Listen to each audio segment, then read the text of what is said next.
దానికి శానిటేషన్ సిబ్బంది కృషి అభినందనీయమని మంత్రి పొన్నం ప్రభాకర్ గౌడ్ అన్నారు. జేహెచ్ఎంసీలో పనిచేస్తున్న ప్రతి శానిటేషన్ సిబ్బందికి ఆరోగ్య పరీక్షలు చేస్తూ నెలవారీ మందులు ఇచ్చే కార్యక్రమం ప్రారంభమైందని చెప్పారు.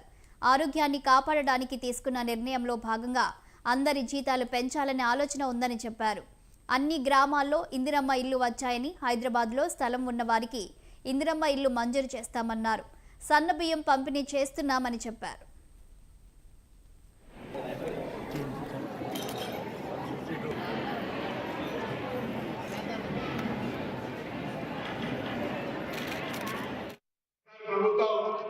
మొత్తం కొద్దిగా కళ్ళ ఖాళీ చేసి కొత్త అంత కళ్ళ ఖాళీ చేస్తే కొత్త కోడలు వచ్చి ఆ కళ్ళని ఇప్పుడు ఏం చేయాలి పరిసరాలు కొద్దిగా మళ్ళీ ఇల్లు చదవాలంటే ఆ నకిలీ బుద్ధి అయినా మీ అందరికి సంబంధించి ఎక్కడ కూడా ఎవరికి వ్యతిరేకం లేదు.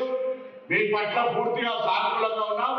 మీకు సంబంధించి గౌరవ ముఖ్యమంత్రి గారు చర్చ చేసి ఎప్పుడు అవకాశం ఎట్లా ఆర్థిక పరిస్థితి మెరుగుపడితే మీ అందరికీ కూడా ఆ యొక్క కార్యక్రమం నిర్ణయం తీసుకుంటామని మాట కూడా మరిగిస్తూ ఉన్నారు.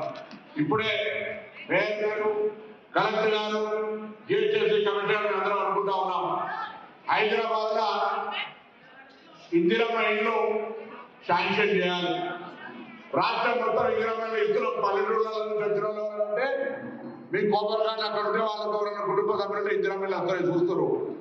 హైదరాబాద్ లో మీలాంటి వాళ్ళకి ఇందిరమ్మ ఇల్లు గతంలో డబల్ బెడ్రూమ్ పేరు మీద అక్కడ ఎక్కడనో వట్టినాగులపల్లిలో లేకపోతే ఎక్కడనో దూరం రింగ్ రోడ్ అవతలిస్తే ఇక్కడ పనిచేసుకొని బతికేటోళ్ళు అక్కడ పోయి ఎట్లుంటారు.